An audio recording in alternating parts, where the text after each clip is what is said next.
Hello students, welcome back to my channel. हम अपनी last video में सॉल्यूशन चैप्टर हमने स्टार्ट किया था और उसमें हमने लिक्विड सॉल्यूशन के बारे में बात करी थी। आज उसी को हम आगे बढ़ा रहे हैं, उसी टॉपिक को, और उस टॉपिक का नाम है Raoult's law for binary solution of volatile liquid. बहुत ही सिंपल टॉपिक है और इंटरेस्टिंग टॉपिक भी है। तो आइए स्टार्ट करते हैं। देखिए, हमने एक कंटेनर लेते हैं, ओके। उस कंटेनर को क्लोज कर देते हैं क्योंकि आपको पता है वेपर प्रेशर आप या पार्शियल प्रेशर जब भी मेजर करेंगे तो क्लोज कंटेनर में ही होगा। उसमें आपने लिक्विड ले लिया कोई ए।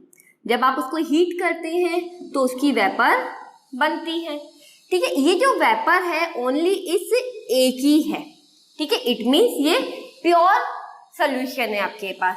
तो इसके वेपर प्रेशर को आप कैसे मेजर करते हैं? पी नॉट ए से। पी नॉट ए क्या होता है? Vapour pressure of pure solution. A यहाँ पे ए का है, this is the P not A. उसी तरह आपने एक और कंटेनर लिया, उसको भी क्लोज कर दिया और इस बार आपने कोई कंपोनेंट बी ले लिया। पहले ए लिया और फिर बी ले लिया। ए कोई भी हो सकता है, सॉल्यूट भी हो सकता है और बी भी सॉल्यूट हो सकता है या फिर सॉल्वेंट भी हो सकता है, क्योंकि ये दोनों ही लिक्विड है और लिक्विड के साथ वॉलेटाइल लिक्विड है। वॉलेटाइल का मतलब जिसका बॉइलिंग पॉइंट जो है वो कम होता है और जल्दी से वेपर में कन्वर्ट हो जाते हैं। तो इसको भी हीट करो, ये भी वेपर में कन्वर्ट होगा। यहाँ पे भी जो वेपर बनी है वो पूरी तरह से प्योर है, ओनली बी की है, तो इसे आप डिनोट करेंगे P not B. It means vapour pressure of pure solution B का, ठीक है।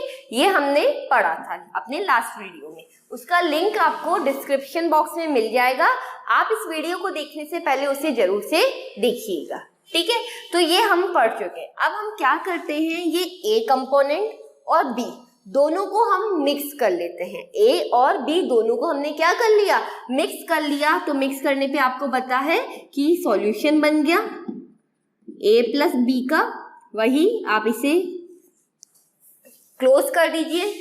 आपने यहाँ पे ए भी ले लिया और बी भी ले लिया। जब आप हीट करेंगे तो ए का भी वेपर बनेगा और बी का भी। इस बार ये दोनों मिक्स हो गए हैं। मिक्स हो गए तो इस बार हम इसका जो वेपर बन रहा है वो ए का भी है और बी का भी है, मतलब प्योर वेपर प्रेशर नहीं है। तो ए के वेपर प्रेशर को आपने बोल दिया पी ए और बी के वेपर प्रेशर को बोल दिया P B. Vapour pressure of A component, vapour pressure of B component, सही है। ये हमने किया। क्यों किया? यहाँ पे इस बार प्योर नहीं है ना स्टूडेंट्स, क्योंकि ए और बी दोनों मिक्स है। ए का भी वेपर ज्यादा हो सकता है और बी का भी ज्यादा हो सकता है, किसी का भी हो सकता है, इक्वल भी हो सकता है, हमें नहीं पता है, ठीक है। तो इसलिए हमने इस बार प्योर नहीं लिखकर केवल पी ए और पी बी से डिनोट किया है। पी ए है वेपर प्रेशर ऑफ ए और पी बी है वेपर प्रेशर ऑफ बी, ठीक है। अब देखिए राउल्स क्या बोलता था स्टूडेंट्स। राउल्स के अकॉर्डिंग कि जो वेपर प्रेशर ऑफ कंपोनेंट कोई भी हो सकता है, ये सॉल्यूट या solvent, is directly proportional to mole fraction of this. उसी कंपोनेंट का जो वेपर प्रेशर है वो उसकी मोल फ्रैक्शन के डायरेक्टली प्रोपोर्शनल होता है। ये हमने कल राउल्स लॉ ने देखा था कि ऐसा हुआ है, ठीक है स्टूडेंट्स। ये हम देख चुके हैं। तो अब हम उसके हिसाब से देख लेते हैं। तो यहां देखिए, इसे मैं इरेज कर देती हूं।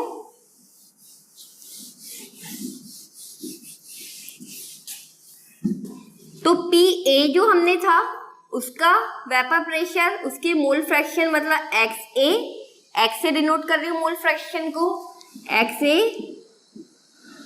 मोल फ्रैक्शन ऑफ ए।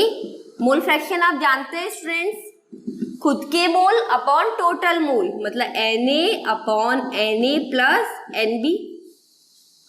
और बी का देखें तो एक्स बी के डायरेक्टली प्रोपोर्शनल होता है। Mole fraction of B, x B क्या हुआ? वही खुद के mole upon total mole Na और Nb के। तो ये हमने पहले पढ़ा है, ठीक है, कि जो पार्शियल प्रेशर या वेपर प्रेशर होता है स्टूडेंट्स, वो मोल फ्रैक्शन के डायरेक्टली प्रोपोर्शनल होता है। अब फिर हमने आगे पढ़ा कि Pa equal P not A x A, ये हमने अपने लास्ट वीडियो में देखा था। पी नॉट क्या है? ए का प्योर, जब सोल्यूशन ए प्योर है तो उसका वेपर प्रेशर, और बी जब प्योर है तो उसका वेपर प्रेशर। तो यहाँ से आपके पास ये दो फॉर्मूले आए थे, ये हमने पहले भी देख चुके हैं। अब क्या है, उस सॉल्यूशन में दो लिक्विड थे, तो उस पूरे सॉल्यूशन का जो पार्शियल प्रेशर या वेपर प्रेशर है वो उसको फाइंड आउट करना है हमें। अभी तो आपको पता है कि जो सॉल्यूशन था उसमें ए और बी दोनों है, तो उन दोनों का टोटल प्रेशर क्या होगा। तो according to the Dalton's partial pressure, Dalton's की पार्शियल प्रेशर थ्योरी क्या है कि total pressure of solution is sum of all vapour pressure या पार्शियल प्रेशर। जितने भी उस सॉल्यूशन में कंपोनेंट है उन सब के पार्शियल प्रेशर का जो सम होता है वही टोटल प्रेशर है।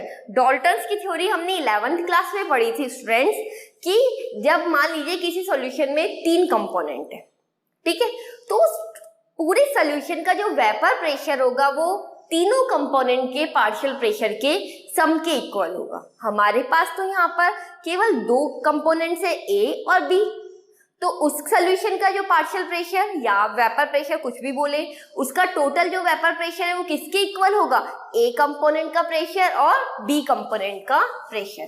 तो पी टोटल हमारा पास कितना हो गया, P A plus P B, यही पढ़ा है हमने, ठीक है। ये बहुत इंपॉर्टेंट है, ध्यान से देखते जाए कि क्या कर रहे हैं हम। एक बार आपको समझ आ जाएगा तो ये बहुत ज्यादा सिंपल हो जाएगा, ठीक है। इन्हें मैं हटा देती हूँ, मैं यहां लिख देती हूँ P A P total equal P A plus P B, सही है। और पी ए कितना है अपने पास, P not A x A, P B का formula P not B x B, ये आपके पास पी टोटल का फॉर्मूला आ गया है। कितना सिंपल है, देखिए कुछ भी नहीं करना है, जैसे लग रहा है मैथ्स में सम कर रहे हैं वैसा ही तो है। P equal P not A x से सॉरी और P not B x B. अब होता क्या है, कई बार आपको स्टूडेंट्स आपको एक्स ए की वैल्यू फाइंड आउट करनी होती है ना, आपको एक्स बी दिया होता, तो उस कंडीशन में आप इसे कैसे सॉल्व करेंगे। क्या बोला मैंने कि मान लीजिए आपको एक्स ए की वैल्यू फाइंड आउट करनी है, एक्स बी भी आपको गिवन नहीं है, तो इस कंडीशन में आप ये देखिए, आप जानते हैं कि टोटल मोल फ्रैक्शन इक्वल होता है 1, तो आप यहां देखिए एक्स ए इक्वल क्या हो गया, 1 माइनस एक्स बी, ठीक है, या फिर एक्स बी इक्वल क्या हो गया, 1 माइनस एक्स ए। तो यहाँ पे आप इस तरह से भी इसको सॉल्व कर सकते हैं, P not A x A plus P not B 1 minus x A. तो यहाँ से आपके पास क्वेश्चन इस तरह से भी सॉल्व हो सकता है। इसके न्यूमेरिकल्स आपके एग्जाम में आते हैं, पूछे जाते हैं, बहुत इंपॉर्टेंट है, कॉपी कर ले जल्दी से।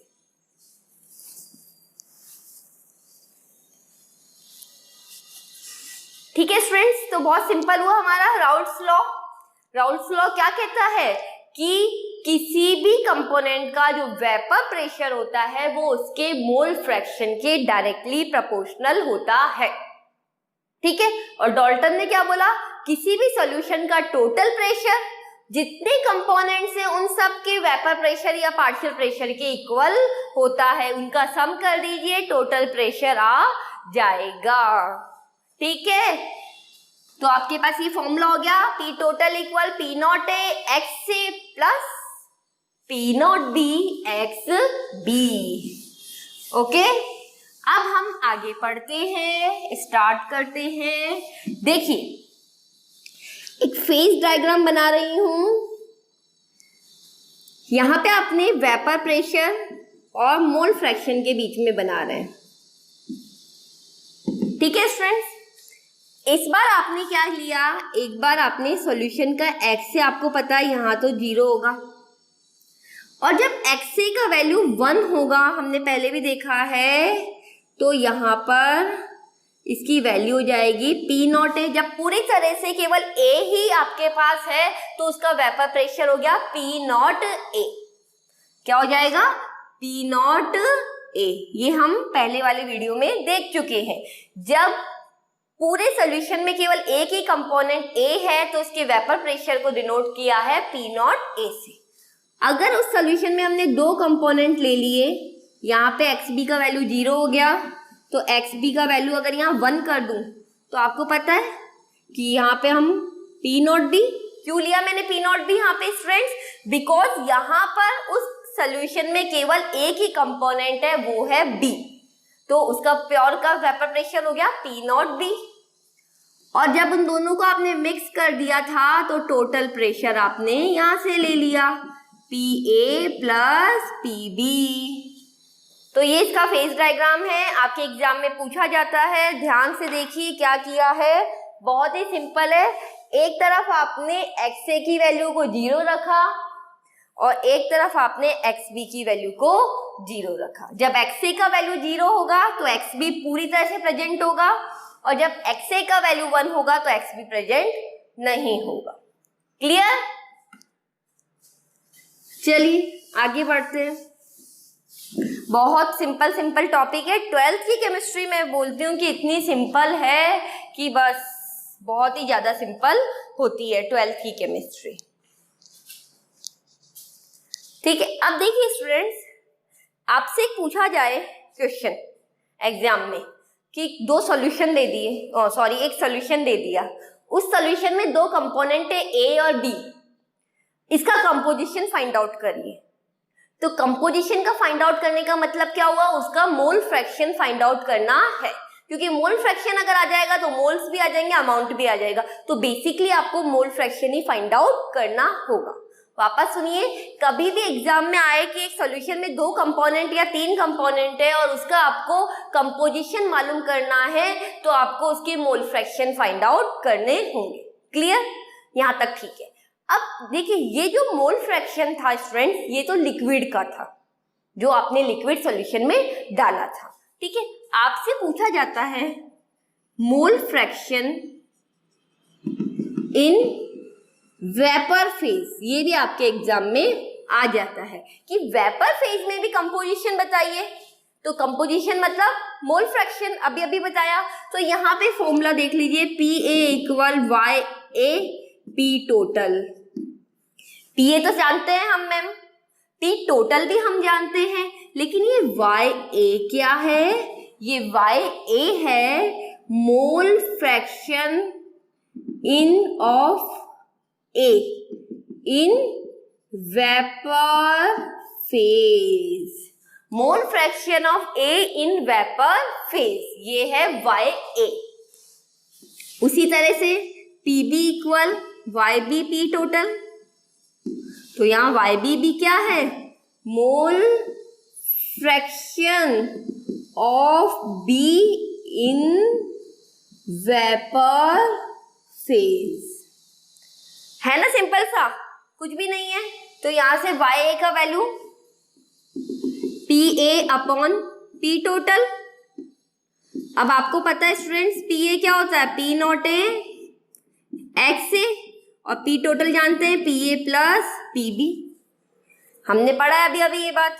उसी तरह से YB का value PB equal upon P total. PB आप जानते ही हैं, P0B XB upon PA plus PB। तो ये तो हम सब जानते हैं मैम, इसमें कुछ भी नया नहीं है। नया क्या है? बस ये YA और YB। YA है mole fraction of A in vapour phase और YB है mole fraction of B in vapour phase. XA कब था? लिक्विड में। ठीक है, तो वापस देखिए स्टूडेंट्स, आपसे पूछा जाए कंपोजिशन बताइए इन वेपर फेज और लिक्विड फेज, तो कंपोजिशन का मतलब हुआ आपको उसके मोल फ्रैक्शंस बताने हैं। क्लियर? कोई डाउट? बता दीजिए, कोई डाउट हो तो जल्दी बताइए। नहीं है कोई डाउट, ठीक है। अब एक छोटा सा टॉपिक और फिर उसके बाद इसके न्यूमेरिकल्स करते हैं। टॉपिक क्या है कि Raoult's law is a special case of Henry law.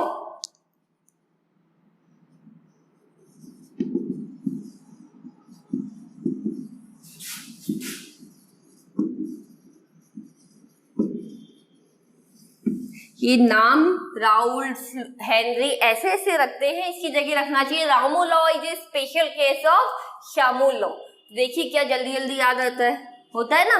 तो देखिए हेनरी केस क्या कह रहा था, हेनरी कि किसी भी गैस की सॉल्युबिलिटी उसके पार्शियल प्रेशर पे डिपेंड करती है। तो यहाँ से P इक्वल KH आया था।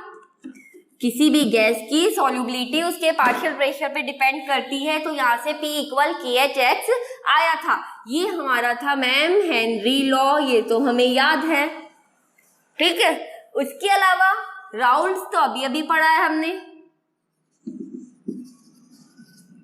राउल्स तो ये कहता है किसी भी गैस का जो प्रेशर होता है, किसी का भी वेपर प्रेशर जो होता है सॉल्यूट या सॉल्वेंट, उसका मोल फ्रैक्शन की डायरेक्टली प्रोपोर्शनल होता है। अगर PA का लेंगे तो ये इस तरह से P0A और ये, ठीक है। तो X से, तो इसका मतलब PP सेम है, X सेम है, ये ही डिफरेंट है। अगर P0A का वैल्यू किसी भी तरह KH के इक्वल आ जाए तो बताइए ये होगा ही नहीं होगा हेनरी लॉ का स्पेशल केस, होगा ना। क्यों? क्योंकि P0A का वैल्यू तो फिक्स होता है हर के लिए, KH का वैल्यू डिपेंड करता है, अलग अलग हो जाता है। अगर किसी भी सॉल्यूशन का P vapour pressure pure fix होता है, K का वैल्यू टेम्परेचर के साथ चेंज हो जाता है। तो यहाँ पे देखिए राउल्स लॉ का स्पेशल जो हेनरी लॉ है वो राउल्स लॉ का नहीं, उल्टा बोल दिया, राउल्स लॉ जो है वो हेनरी का स्पेशल केस है। तो ज्यादा कुछ नहीं है इसमें। आइए हम तो न्यूमेरिकल्स करते हैं जो एग्जाम में आते हैं, ठीक है। तो न्यूमेरिकल पे कंसंट्रेट करते हैं। आइए आपके एग्जाम्पल का 2.5 है, आपके एग्जाम्पल का 2.5 है और आपको इसको स्क्रीन पे देख लेंगे। क्या क्या गिवन है जल्दी से हम लिख लेते हैं। आपको गिवन है P0 क्लोरोफॉर्म का CaCl3, ठीक है। क्लोरोफॉर्म का गिवन है 200 mm of Hg। P0 given है CS2Cl2 का 415 mm of Hg। mm of Hg क्या है? mm ऑफ Hg तो मैम प्रेशर की यूनिट है, हम जानते हैं, ठीक है, यूनिट होती है ना इसकी। और CaCl3 का अमाउंट गिवन है आपको 25.5 ग्राम। CS2Cl2 का अमाउंट गिवन है 40 ग्राम। और आपको क्या फाइंड आउट करना है? Calculate the vapour pressure of solution. Vapour pressure निकालना, सॉल्यूशन का मतलब लिक्विड का नहीं, calculate the vapour pressure of solution, total का वेपर प्रेशर निकालना है आपको। P टोटल, तो P टोटल का फॉर्मूला पता है, P0A XA plus P0B XB, जानते हैं हम, ये B क्यों आ जाता है बार बार में। तो आइए सबसे पहले हम क्या फाइंड आउट कर लेते हैं। हमारे पास P0 गिवन है, यहाँ A की जगह हमने लिख दिया है CaCl3, B की जगह लिख दिया है CS2Cl2। इजी हो जाएगा ना, उससे कंफ्यूजन नहीं रहेगा, ठीक है।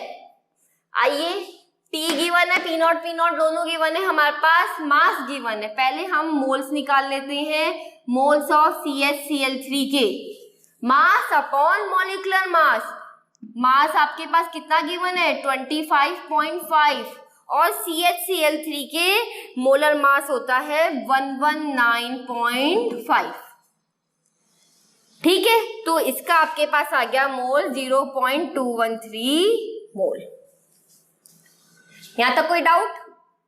कैसे आया मैम इसका? तो इधर देख लीजिए, कार्बन का 12, हाइड्रोजन का 1, क्लोरीन 3 है और एक क्लोरीन का होता है 35.5। अब मल्टीप्लाई और प्लस तो आप कर ही सकते हैं। नाउ मोल ऑफ CH2Cl2 देख लेते हैं।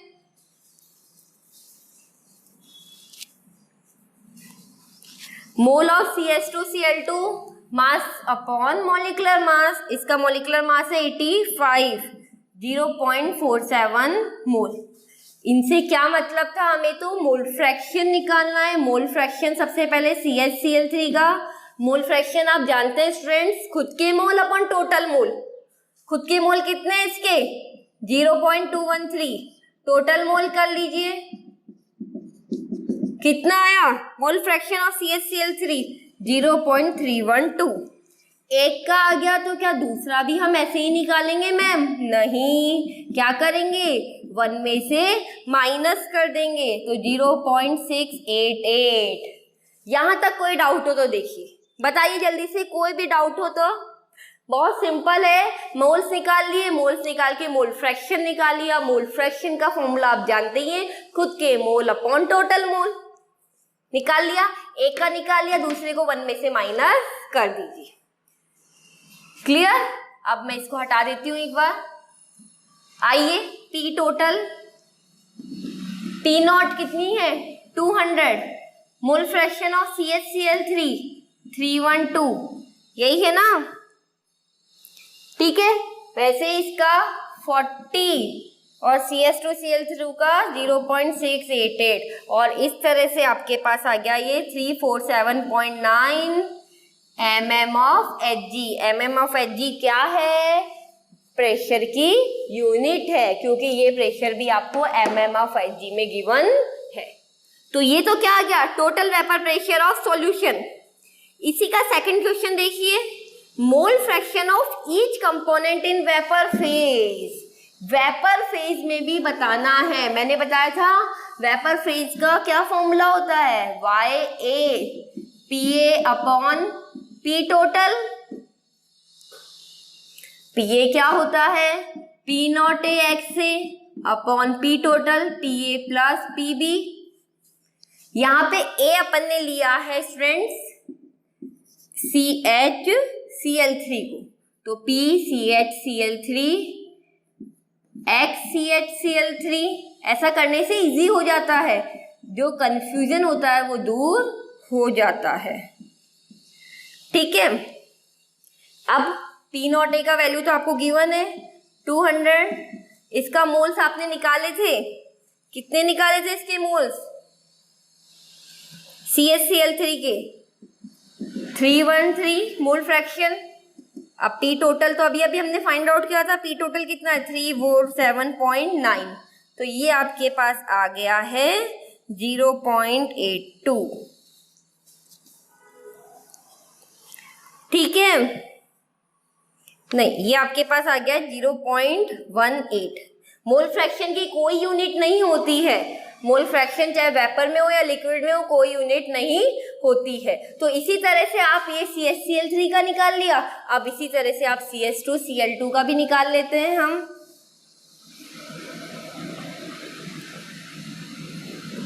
CH2Cl2, CHCl3, CH2Cl2। P not कितना था इसका? 415। मोल फ्रैक्शन कितना आया था इसका? 0.688। टोटल था आपके पास 347.9। तो इसका आंसर आ गया है ये। मोल फ्रैक्शन की कोई भी यूनिट नहीं होती है। तो देखिए कितना सिंपल है, बड़ा है, लेंदी है, लेकिन बहुत ही ज्यादा सिंपल है। इससे ज्यादा सिंपल कुछ भी नहीं होगा। ठीक है स्टूडेंट्स, अब हम एक क्वेश्चन मैं आपको देती हूँ, आप करके दिखाइए। क्वेश्चन आपको आपकी स्क्रीन पे दिख जाएगा। आपको P नॉट A का वैल्यू गिवन है 600 mm ऑफ Hg। पहले अपना क्वेश्चन पढ़ लीजिए एक बार स्क्रीन से। ठीक है, P नॉट B का वैल्यू आपको गिवन है 840 mm ऑफ Hg। आपको क्या कह रखा है कि under the vapour pressure of total solution का दे दिया है 1 atm। यहाँ देखिए 1 atm को mm ऑफ Hg में कन्वर्ट करेंगे तो कितना होता है 760 mm ऑफ Hg। इंपॉर्टेंट है, ध्यान रखिएगा। 1 एटमॉस्फेयर को इसमें कन्वर्ट करने पर आया 760 mm ऑफ Hg। क्वेश्चन पढ़ते रहे, ठीक है। क्या फाइंड आउट करना है आपको? Composition of solution. अभी बताइए मैंने क्या बताया था, जल्दी जल्दी बताइए। जब भी कंपोजिशन मालूम करना है इट मींस मोल फ्रैक्शन मालूम करने हैं आपको, ए के एंड बी के, ठीक है। तो देख लीजिए, आप खुद से करेंगे एक बार। मैं आपको जस्ट आपको P total equal P not A x से P not B x B, ठीक है। ए के और बी के दोनों के ही नहीं मालूम, तो मैंने आपको एक चीज बताई थी, P not B x B की जगह क्या लिख दो, एक्स से और पी टोटल। ये आपको सब गिवन है, एक्स से फाइंड आउट कर लेंगे। दूसरा आपसे क्या पूछा है, कंपोजिशन ऑफ वेपर का कंपोजिशन पूछा, इट मीन्स आपको YA एंड YB पूछा है। तो ये सब आप मालूम कर लेंगे। मैं आपको आंसर बता दूं, XA का आंसर आया है 0.33, XB का आएगा 0.67। खुद से सॉल्व करेंगे। YA का आंसर आएगा आपके पास 0.26, YB का आंसर आएगा 0.74। अब आप खुद से सॉल्व करेंगे, और कोई भी डाउट हो तो प्लीज कमेंट बॉक्स में जरूर से लिखें। पहले कॉपी कर लें, फिर बात करते हैं हम आगे।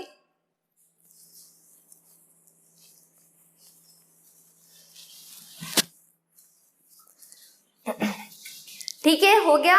तो स्टूडेंट्स, ये क्वेश्चन आप खुद से सॉल्व करेंगे, आंसर मैंने आपको बता ही दिए हैं। फिर भी कोई डाउट हो तो कमेंट बॉक्स में लिखेंगे, मैं अपने नेक्स्ट वीडियो में इसको सॉल्व करके आपको जरूर बताऊंगी, ठीक है। अगर आपको मेरे वीडियो अच्छे लग रहे हैं तो प्लीज सब्सक्राइब करें, अपने फ्रेंड्स के साथ शेयर करें।